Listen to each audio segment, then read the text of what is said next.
நேரம் இருந்தால் யோசித்து பாருங்கள் இல்லத்தரசிகளே. சில மனைவிமார்கள் கணவனை மதிப்பதே இல்லை. கணவனுக்கு மனைவி மன உளைச்சலை கொடுக்காமல் இருந்தால் கணவன் மதுவை தேடி போக மாட்டான். அவன் தனக்காக மட்டுமே உழைப்பதும் இல்லை, தனக்காக மட்டும் ஓடுவதும் இல்லை, தனக்காக மட்டும் சம்பாதிப்பதும் இல்லை.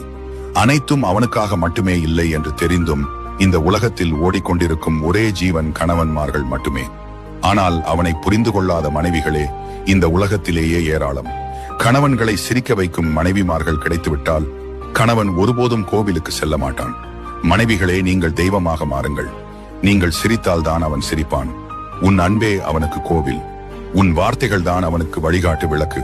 மனைவிகள் தெய்வமாக மாறினால் இந்த உலகம் ஒரு சொர்க்கம்தான். காரணமே இல்லாமல் கோபித்துக் கொள்ளாமல் சிறிது நேரம் உங்கள் கணவர் சொல்லும் வார்த்தைகளை காது கொடுத்து கேளுங்கள். அதுவே அவனுக்கு பெரிய வரம். உங்கள் கோபத்திற்கு தீர்வு கிடைக்கும். வாழ்க்கை என்பது ஒற்றுமையோட வாழ்வதற்கே. ஒருவருக்கொருவர் விட்டுக் கொடுத்து வாழுங்கள். நன்றி. புதுமையுடன்